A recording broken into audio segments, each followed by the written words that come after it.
Bom, a aula de hoje de física, ela vai ser uma continuação da nossa aula. Deixa eu só fixar aqui por enquanto, tá? Para vocês me verem melhor.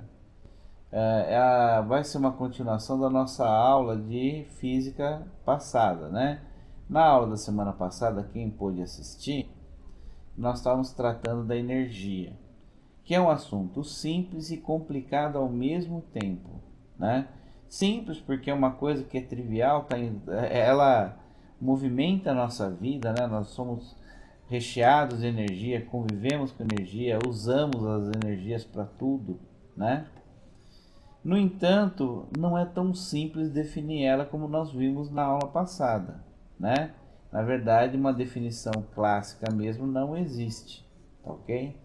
Então, uh, nós vamos, apesar dessa limitação, tratar hoje de classificá-la, de ver os vários tipos de energia. Nós vamos tratar em especial hoje a produção de energia através da hidrelétrica, tá? Para a gente começar a ter um contato mais íntimo com esse assunto, tá? Eu vou tentar compartilhar com vocês vídeos da internet que eu tentei baixar, mas eu não sei o que aconteceu, que estão bloqueando eu para baixar vídeo do YouTube.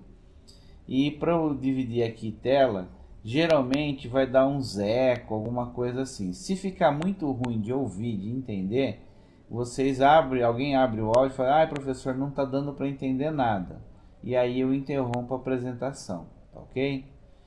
Porque infelizmente é o que deu para fazer. Então vamos lá. Vamos ver se eu consigo.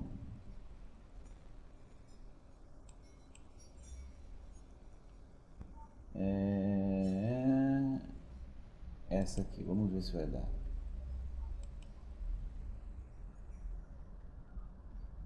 Estão vendo?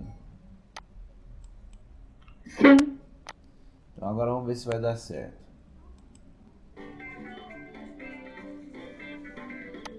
Sim.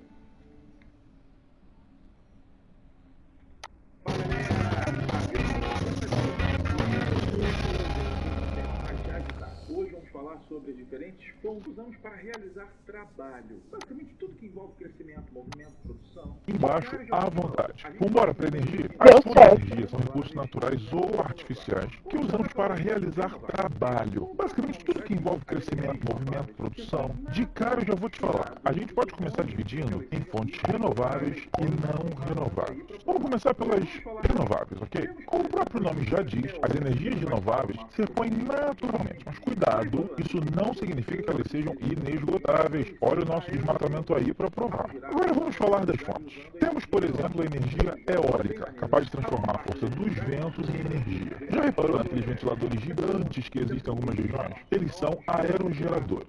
Ao girar, produzem eletricidade usando a energia eólica, ou seja, dos ventos. Bem maneiro, né? A maior parte da eletricidade consumida no Brasil vem da hidroelétrica. Essa fonte se aproveita dos nossos enormes fluxos de água para fazer as nossas grandes pás girarem dentro das turbinas. Como o Brasil é topzera nesse tipo de energia, nós conseguimos produzir tanto em usinas de barragem, aquela que tem um murão, quanto em usinas de fio d'água, aquela que aproveita o próprio correr do rio para fazer energia. Outra fonte renovável é a energia solar. E como diabos extraímos energia do sol? Calma, não é magia, é tecnologia. Ela é captada através de painéis solares formados por células fotovoltaicas que transformam os raios em energia elétrica ou mecânica. Outra energia quente é a geotérmica ou geotermal, obtida a partir do calor que vem do interior da Terra em áreas com atividades vulcânicas. E aí, o que é isso? A energia das ondas ou ondomotriz provém do aproveitamento das ondas oceânicas. Até daqui a gente pode tirar energia. Já a maremotriz é uma forma de geração de eletricidade obtida a partir das alterações das marés, por barragem ou através de turbinas submersas que usam a própria corrente marítima. Por último, temos a biomassa, capaz de gerar energia através de elementos vivos, como animais e plantas. Temos várias maneiras de aproveitar essa fonte, mas é no nosso etanol da cana que a gente manda muito. Finalmente chegamos nas fontes de energia não renováveis. Quando essa reserva se esgota, elas não podem ser regeneradas em nosso tempo de vida e são considerados como não renováveis tanto os combustíveis fósseis como a energia nuclear. Esses combustíveis fósseis são formados por processos naturais, como a decomposição de vários organismos soterrados. Esses combustíveis fósseis contêm alta quantidade de carbono usados para alimentar a combustão. E mesmo sendo poluente, olha o aquecimento global aí. É a matriz energética mais usada no mundo. E ele é presente, por exemplo, no carvão mineral, no gás natural, no xisto, no petróleo. A energia nuclear é um tipo de energia liberada quando acontece uma reação nuclear. Isso acontece quando o núcleo de determinados átomos se transforma, provocando uma fissão ou divisão do núcleo atômico. Nosso amigo urânio costuma ser muito usado na obtenção dessa energia. E todo mundo sempre carrega aquele medinho de um acidente nessas usinas, etc. Ufa, tanta energia assim deixou cansadão. A gente já tinha comentado mais ou menos por cima, né, de gênero de fonte, né, da renovável e a não renovável.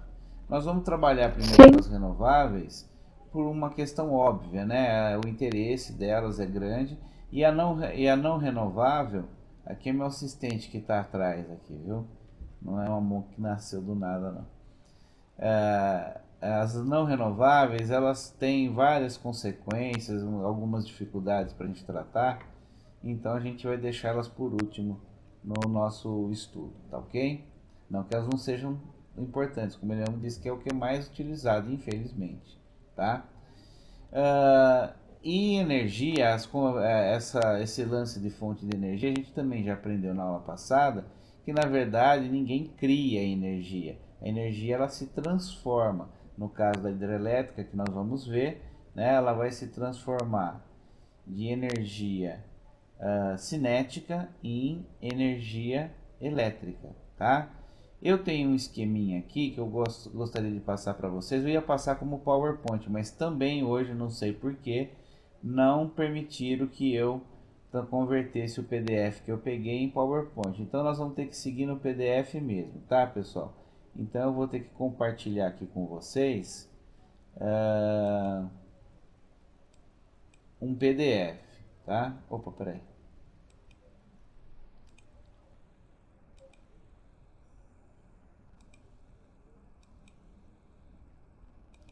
Então o que acontece? Aqui é um PDF que foi criado aí pela essa Ana Cláudia Bento Melquiades, né, da Federal de Campina Grande, que ela foi tratar das hidrelétricas de maneira geral, tá? Na verdade, ela depois foi falar da própria, né?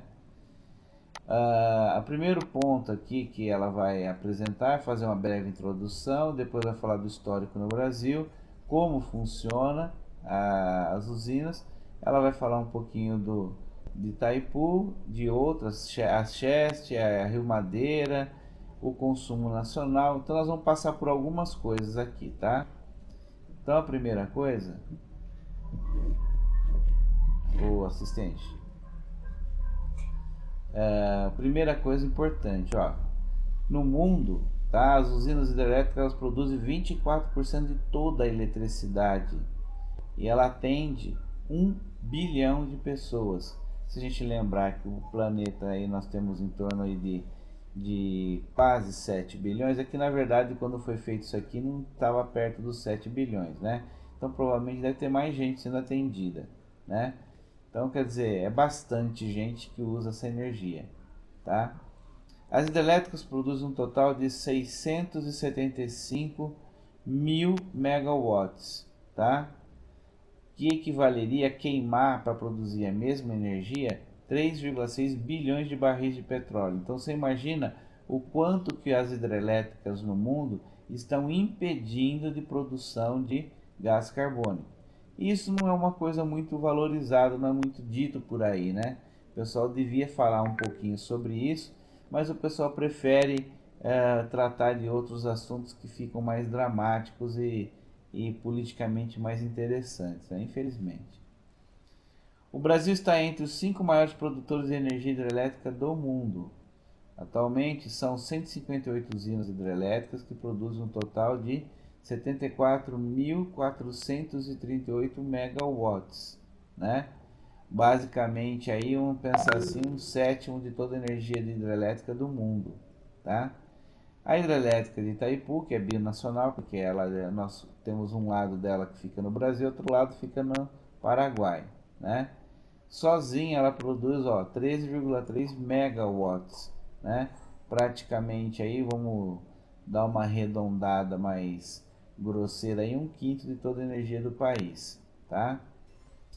O que é uma hidroelétrica, né? O princípio básico se forma da geração elétrica é fazer acumular água num rio, numa represa, para dar saída controlada em forte declive, ou seja, em forte queda, acionando com a força da queda turbinas que, por sua vez, transformam a energia mecânica, ou seja, a cinética, o movimento, né, em energia elétrica, que é distribuída por redes de fornecimento. Tá? Então, esse é o princípio básico da coisa. Olha que coisa interessante. Essas coisas, infelizmente, coisa boa, é difícil virar notícia porque aparentemente eles acham que isso não chama atenção e não tem interesse. Ó, a primeira hidrelétrica no Brasil, 1883. Pra vocês terem uma noção, tinha hidrelétrica primeiro no Brasil do que na Europa, né? E no entanto, ninguém fala nada disso, né? Aí a primeira de serviço público foi em 1889, né? Na segunda metade da década de 50 foi iniciada a primeira barragem de grande porte, que foi Três Marias, e assim foi indo, né? Aí ele vai vir com um pouquinho de história, né? E chega na Itaipu em 84, que foi quando foi inaugurado. Naquela época era a maior hidrelétrica do mundo. Hoje está na China maior. A Itaipu é segundo, tá? Deixa eu ver aqui. Aqui, ó, o esquema de funcionamento, então, no desenho. Eles fazem um reservatório grande, né, uma represa. Aqui você tem uma comporta. Essa comporta, ela abre um canal para a água correr. Aqui você tem uma espécie de roda d'água, tá? A hora que a água vem aqui, gira isso aqui numa velocidade gigantesca. Esse giro gira um eixo. Esse eixo, por sua vez, gira grandes eletroímãs. E esses eletroímãs, que a gente chama de gerador, né? Vai gerar corrente elétrica. A corrente elétrica, ela induz um transformador a gerar uma corrente adequada para a transmissão, que é a transmissão em alta tensão, que vai para as redes, as linhas de alta tensão e vai embora, né? Vai para nossa casa, tá? Tudo bem? Agora ele vai, aqui ele dá um desenho mais esquemático, né? Vamos lá. Aí mostra as barragens, como é que são feitas, porque aqui é mais técnico, porque é um painel para engenharia, tá? Então eu vou dar uns pulinhos aqui, entendeu? Porque eles vão... o gerador é legal falar. Olha que interessante, ó. A água ela é induzida numa espécie de circular de caramujo. Desce a água, ela gira e sai por baixo e vai embora. Aí isso aqui gira as pás e aí gira o eixo do gerador, tá? Nós vamos ver depois Itaipu, vocês vão ver que coisa louca. Aí vem as linhas de transformação, né? É onde vai transportar energia. O grande problema das nossas linhas de transporte, que é um dos problemas da hidrelétrica feita no Brasil, que ao invés de fazer, por exemplo, que nem no Rio Paraná, que foi onde está a hidrelétrica, Itaipu, podia ter sido feita várias hidrelétricas menores. Aí alguém fala, mas aí vai ter que ter um monte de pessoal para tomar conta, tal. Praticamente o número de pessoas seria o mesmo. E a vantagem é que a distância de transmissão para o ponto final seria menor em algumas, né? De tal maneira que você teria uma perda menor na transmissão. Para vocês terem uma noção, Itaipu, por conta de ser bastante distante, até chegar aqui em São Paulo, em torno de 1/3 de toda a energia produzida em Itaipu é dissipada nos fios de alta tensão. Ou seja, para o cara chegar aqui, 1 megawatt, ou melhor, para chegar aqui 2 megawatts, um foi perdido na rede. Então foi produzido 3 na usina e só chegou 2, tá? Então é um negócio problemático também, tá? Aqui fotinho de Itaipu, construindo a lagoa de Itaipu, mas isso tudo aqui nós vamos ver, então por isso que eu vou pular. Aí faz as comparações que é muito engraçado, é uma curiosidade. A quantidade de concreto que foi usado na Itaipu construía 210 estádios do Maracanã, né? O volume de concreto é 15 vezes maior que o utilizado no Eurotúnel. O Eurotúnel atravessa por baixo do mar, né, e liga a Inglaterra à França. O ferro e o aço utilizado lá foi de 380 torres Eiffel, né? Dava para construir. A altura da barragem é de 193 metros de altura, né? Equivale a um prédio de 65 andares. E 40 vezes a vazão das cataratas do Iguaçu, a quantidade de água que sai dali, né? Custou 15 bilhões de dólares, levou 13 anos para funcionar e teve 80 mil trabalhadores envolvidos.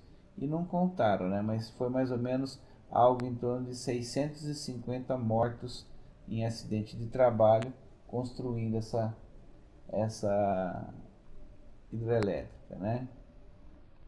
Aqui ele vai fazer comparações das hidrelétricas que não nos interessam no momento, tá? As fotos das outras hidrelétricas, entendeu?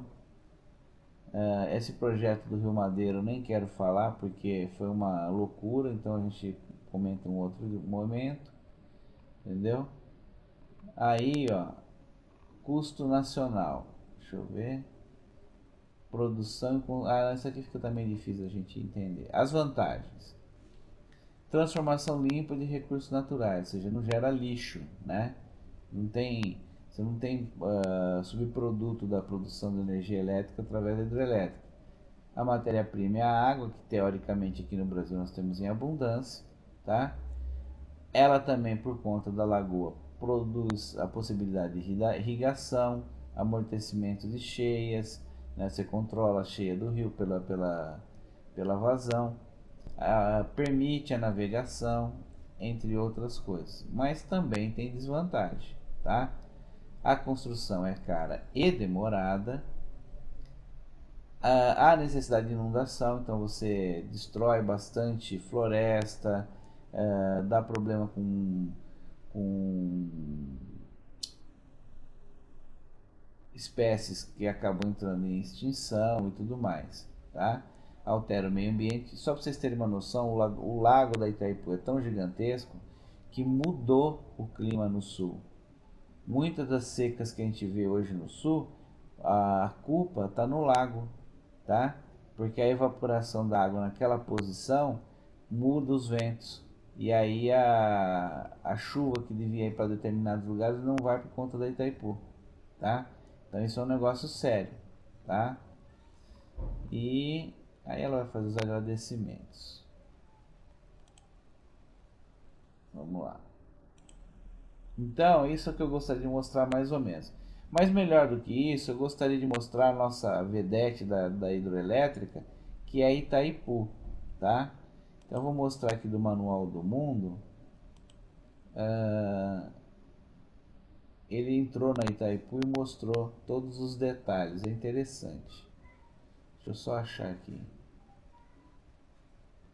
Tá aqui. Deixa eu fechar o microfone. Opa.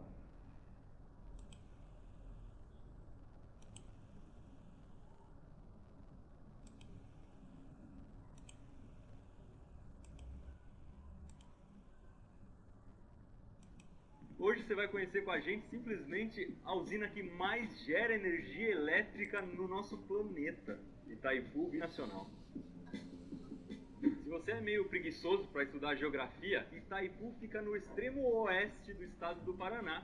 Esse rio que a gente está vendo aqui embaixo, por acaso, se chama Rio Paraná e está na divisa entre o Brasil e o Paraguai. Então, Itaipu é uma usina que é dividida entre o Brasil e o Paraguai, por isso que ela chama usina binacional. Nesse momento, eu estou pisando, por exemplo, em território paraguaio, porque eu estou do lado de cá do Rio Paraná. Rapidinho, como é que funciona a geração de energia hidrelétrica? Essa barragem está cheia d'água até o topo. Por isso a gente diz que essa água tem energia potencial gravitacional, que é uma energia que vai ser liberada quando a água descer por gravidade. E é isso que ela vai fazer. Ela vai descer por esses canos e vai chegar lá embaixo numa turbina. Essa turbina vai girar, então a energia potencial gravitacional já se transforma em... Hoje você vai conhecer com a gente simplesmente a usina que mais gera energia elétrica no nosso planeta, Itaipu Binacional.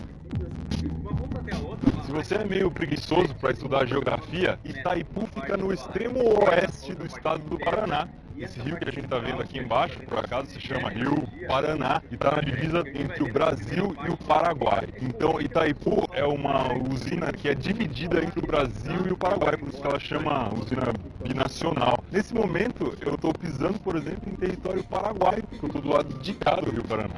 Rapidinho, como é que funciona a geração de energia hidrelétrica? Essa barragem está cheia d'água até o topo.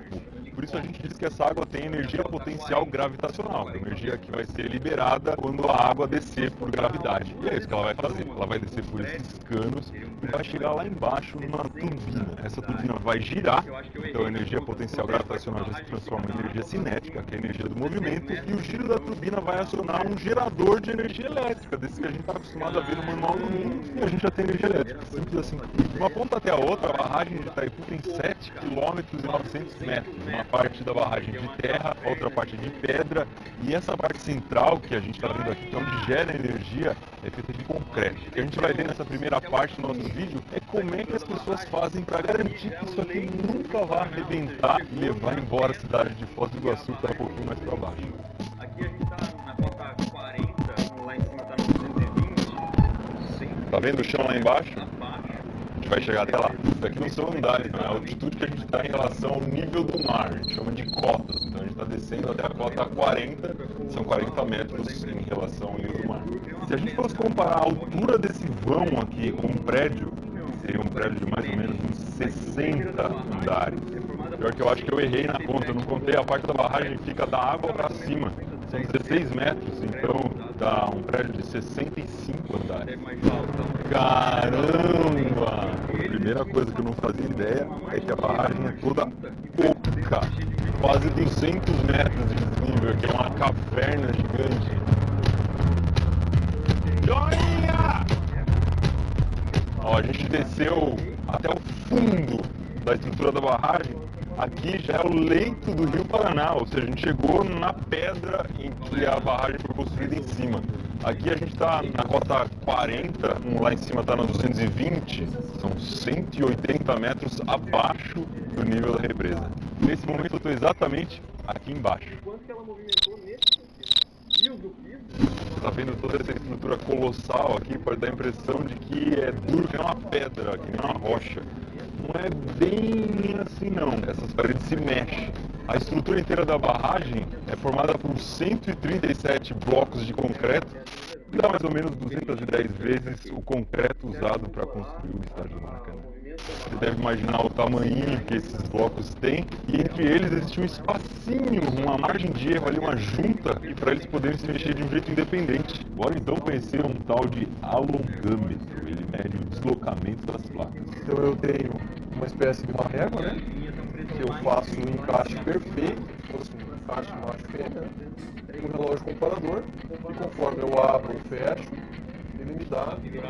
Qual é a resolução do instrumento? micras, 10 milímetros. Nossa.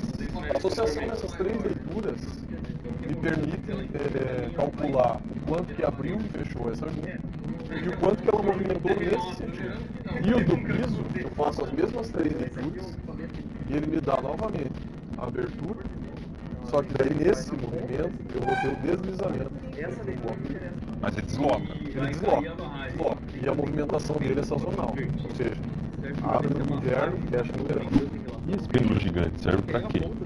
Serve para monitorar o movimento da barragem, que seria a inclinação dela com relação a ela mesma. Isso aqui dentro a gente tem um peso de 60 kg. 60 quilos que está dentro desse balde, aqui tem óleo.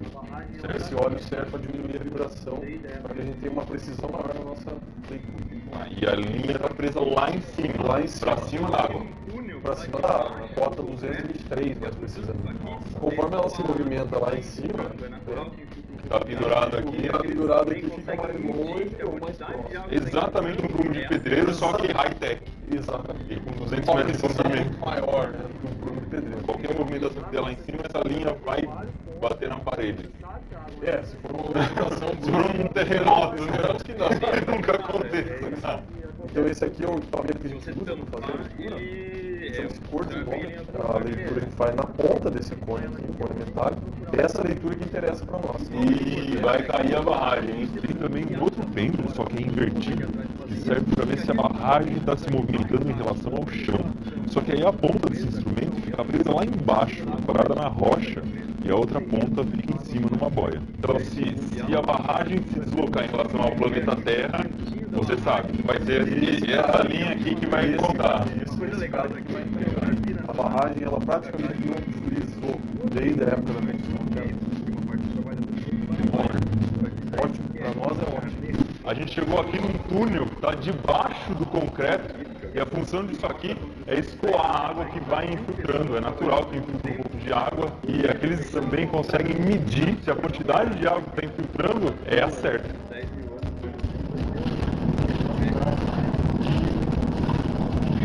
Na nossa estrutura, você tem vários pontos onde você sabe que a água vai passar, então você dá um caminho preferencial para ela e monitora essa água. Goteira monitorada. É isso que acontece com os drenos.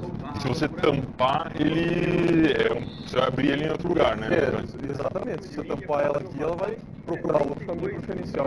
Uma coisa importante é que toda essa água precisa ser bombeada para fora. São essas bombas aqui atrás que fazem isso, porque aqui a gente está num ponto que está debaixo d'água, tanto em relação ao nível da represa, quanto em relação ao nível da água que está depois da represa. Então não teria como essa água sair daqui. Se a gente não bombear, uma hora isso aqui tudo vai ficar debaixo d'água. A gente veio aqui para um cantinho da barragem, onde tem uma estrutura especial que chama vertedouro. Uma coisa legal daqui é que, como é um lugar binacional, os cartazes estão escritos em duas línguas, em espanhol e português, porque uma parte dos trabalhadores vem do Paraguai. Agora diz aí o que é carne rojo. Coloca nos comentários. Duvido que alguém acertou. No auge da construção aqui de Itaipu tinha 40 mil pessoas trabalhando ao mesmo tempo, e aqui nos túneis eles deixavam algumas pichações. Dá uma olhada nisso aqui. Essa mula daqui uns 10 mil anos mais ou menos vai ser uma pintura rupestre, vai estar em todos os livros, todas as escolas. O vertedouro é uma abertura que existe em cima da barragem que serve para descartar a água que não está sendo usada. Se a represa estiver no nível máximo e precisar jogar um pouco de água fora, a gente precisa soltar a água por aqui. Só que esse negócio é gigantesco. Aqui em cima de mim é possível passar 62 milhões de litros de água. Pode ver. Eu andei um monte. Esse negócio não termina nunca. Só para comparar com o Rio Iguaçu, por exemplo, que está aqui do lado, teria 40 vezes a água que passa pelas cataratas do Rio Iguaçu aqui do lado. Daria um tubo água bem legal, hein? É uma pena que isso aqui está fechado hoje. A condição normal de um vertedouro é fechada, sempre. Ele Tá vai, vendo aqui. exatamente, ele vai ser aberto em situações de emergência ou para escoar o excesso de água. Tá, então, por exemplo, se cair uma torre e as máquinas forem obrigadas a parar, vai começar a sobrar água, é isso? Exatamente, essa água tem que ser compensada com a abertura do vertedouro, a partir de uma determinada vazão. Na prática, é o que garante a vida da cidade de Foz do Iguaçu, né? Exatamente. Estou aqui em cima da barragem e é aqui embaixo que é captada a água para movimentar as turbinas da usina. A gente não consegue ver daqui, mas embaixo de mim existem 20 buracos, 20 lugares onde a água é captada e a entrada deles tem mais ou menos 600 metros quadrados. Lá embaixo é uma grade para não entrar tronco e coisas que possam estragar a usina lá embaixo, mas eu acho que nadar aqui não é uma boa ideia não, hein? A entrada da água na usina é controlada por um conjunto de comportas. Cada cilindro branco que você está vendo funciona como uma seringa. Quando você injeta óleo, a comporta pode abrir ou pode fechar. Quanto tempo demora para abrir e fechar? A abertura dela leva em torno de 20 minutos e o fechamento, numa condição normal, entre 3 minutos e meio. Ele fecha mais rápido porque pode ser uma questão de segurança.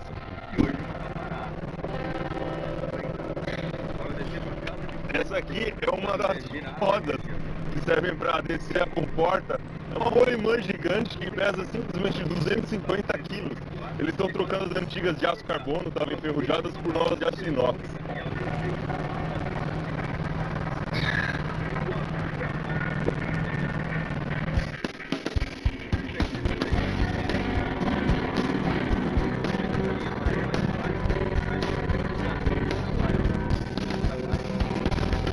A água que entrou lá em cima da comporta está passando por esses caninhos aqui, que só de perto a gente consegue ver que eles são gigantes.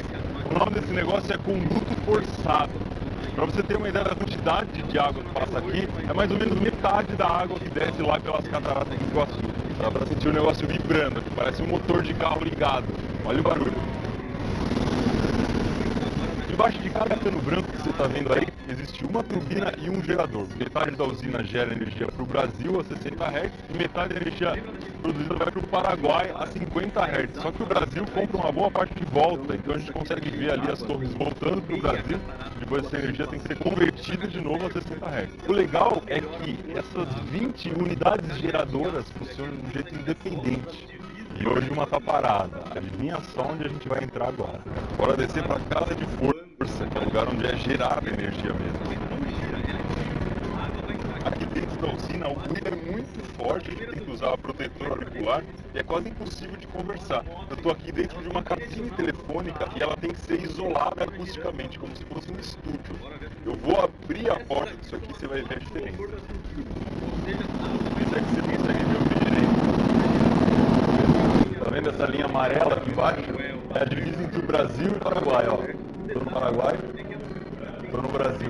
Esse aqui é o centro de controle, é como se fosse o cérebro da geração de energia aqui dentro da usina. A gente consegue ver aqui as máquinas foram instaladas desde que Itaipu começou a funcionar em 84. Elas funcionam até hoje, mas desde 2000 já tem um sistema digital que a gente consegue ver os dados naquele telão lá atrás.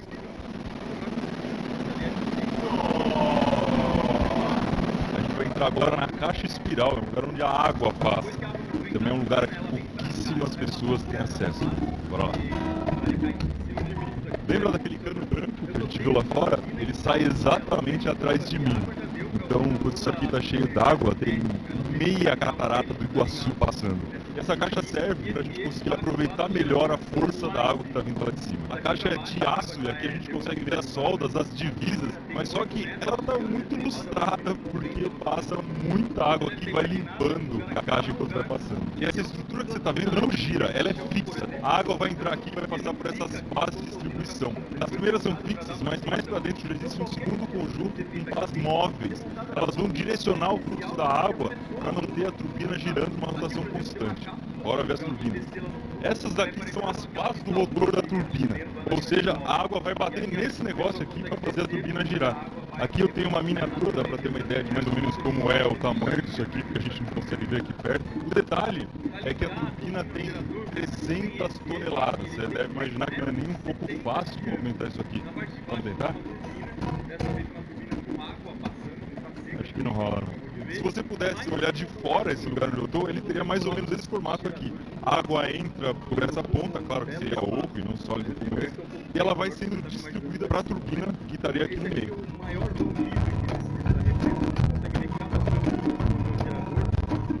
Depois que a água movimentar a turbina, ela vem para cá, ela vai passar por essas fases e estaria caindo em cima de mim se aqui estivesse funcionando. Eu estou dentro da turbina, embaixo dela. Nesse ponto aqui, a água já deu para a usina toda a sua energia cinética. Ela fez movimentar um eixo que está ligado nessa turbina aqui, e esse eixo está acoplado aos geradores que estão lá em cima. Daqui para baixo, a água já é devolvida para o Paraná. A turbina tem 8 metros de diâmetro e roda mais ou menos 90 rotações por minuto. Como você deve ter imaginado, esse lugar aqui não é um lugar especial para as pessoas andarem. Esse chão, por exemplo, que eu estou pisando, ele não fica aqui enquanto a usina está funcionando, ele foi colocado para dar manutenção. Então qualquer manutenção que tem que ser feita aqui dentro, tem que ser montada toda uma estrutura especial para que as pessoas consigam se movimentar. Aqui, por exemplo, tem uma cápsula para alguém descer lá no fundo, ela é parecida com aquela que salvou os mineiros chilenos lá na mina de cobre. E aqui a pessoa consegue descer por onde a água vai sair para o rio. As galerias das pirâmides do Egito tem essa bichinha perto disso aqui. para ligar a turbina ao gerador, a gente tem esse eixo aqui, ele tem 3,70 metros de diâmetro. Na parte de baixo está uma turbina, dessa vez uma turbina com água passando, não está seca, que a gente acabou de ver, e lá em cima está o gerador.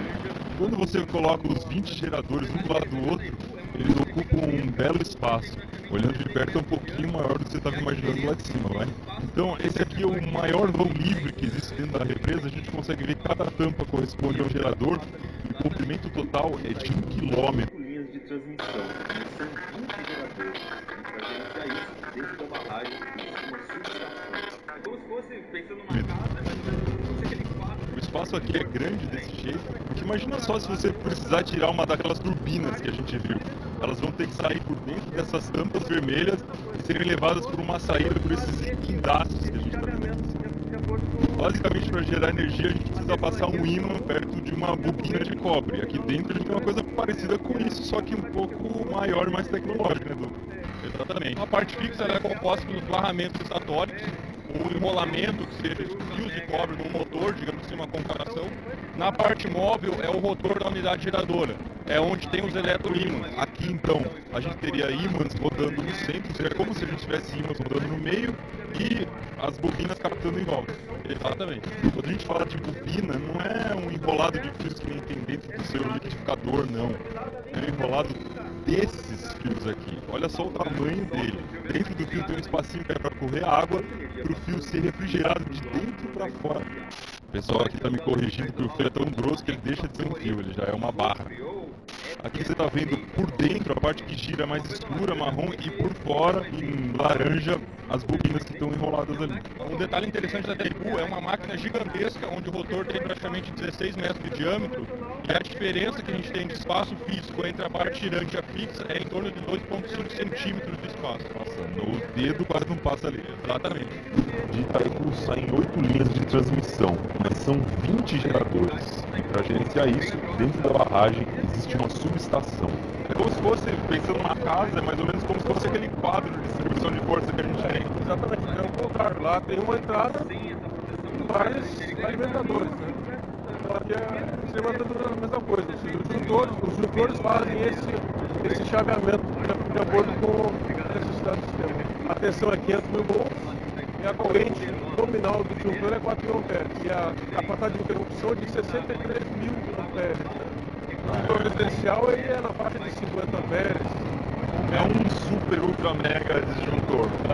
E são 54 disjuntores desses espalhados pela subestação. Se cair, por exemplo, uma linha de transmissão e precisar cortar a transmissão de energia, é aqui que você vai desligar. Na verdade, esse desligamento é automático. Tem um sistema de proteção que sente qualquer perturbação do sistema. Quando isso acontece, é desligado a ponta de lá da linha e a ponta de cá. A ponta de cá são os nossos disjuntores. O lugar de solda do fio mesmo está aqui ligado também. Tanta energia passando, os fios têm que ser isolados por um gás especial. O gás que é usado aqui para isolar os fios chama hexafluoreto de enxofre, ou SF6, a fórmula química dele. Ele não reage com praticamente nada. A questão é espaço físico. Uma subestação convencional, Então, esse porte, ela teria que ter 2,5 km de comprimento por 60 metros de largura. Ou seja, ela seria 10 vezes maior. Não caberia Só aqui indo dentro. lá para ver. Então seria impossível ter 20 geradores E para encerrar poder nossa tirar conversa atenção do aqui, dentro. E aí com o gás você consegue colocar um fio bem Consegue próximo. compactar. bem Aqui dentro tem compactar, 500 mil volts. mostra E essas conversões 2 de mil amperes. energia, como elas Não posso podem encostar aqui ser sem um risco assim, para a segurança. surpreendentes. Se Eu não vou fosse falar um pra fio vocês sem essa proteção, como quantos metros a gente teria que Ele está no gastar? mínimo a 5 metros de distância. Tipo E mesmo assim, estaria sentindo os efeitos na emoção. esse Pelo arrepiando. Deixa eu ver, Pode tocar à vontade. Brincadeira, hein? Tá? Tem duas coisas que fazem Itaipu ser tão poderosa assim. A primeira é o desnível, a diferença entre o nível da água lá em cima e o nível da água aqui embaixo, que é quase de 200 metros. Isso faz a água chegar muito forte lá nas turbinas. A segunda coisa é a vazão do rio, a quantidade de água que está vindo no Rio Paraná. E tem um terceiro fator interessante, é que rio acima tem 54 usinas que elas podem regular a quantidade de água que chega até aqui em Itaipu, garantindo que seja uma boa vazão o ano inteiro. E é aqui que termina o ciclo de Itaipu. A água que passou pelas turbinas, que gerou energia, está saindo aqui lá por baixo. A gente consegue ver ela ressurgindo ali, formando um borbulhamento. aquilo que está espirrando não saiu da turbina, aquilo vai refrigeração. E a energia elétrica a gente consegue ver indo embora por essas linhas lá para sua casa, onde você está assistindo esse vídeo com energia gerada aqui em Itaipu, provavelmente, hein?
Parece mágica, né? Mas não é não. E outra, também não é uma energia inesgotável, tá? Ela tem um momento que ela acaba. Mas é um experimento bastante interessante. Na internet você vai encontrar várias coisas. Umas que é fake, outras reais sobre isso. Mas mais pra frente a gente vai mostrar com detalhe essa situação. Então eu vou deixar só como curiosidade, ok? Desfixada.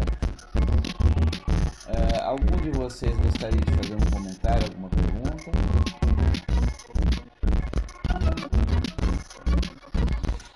Camille? Não, professor. Ok. Ana?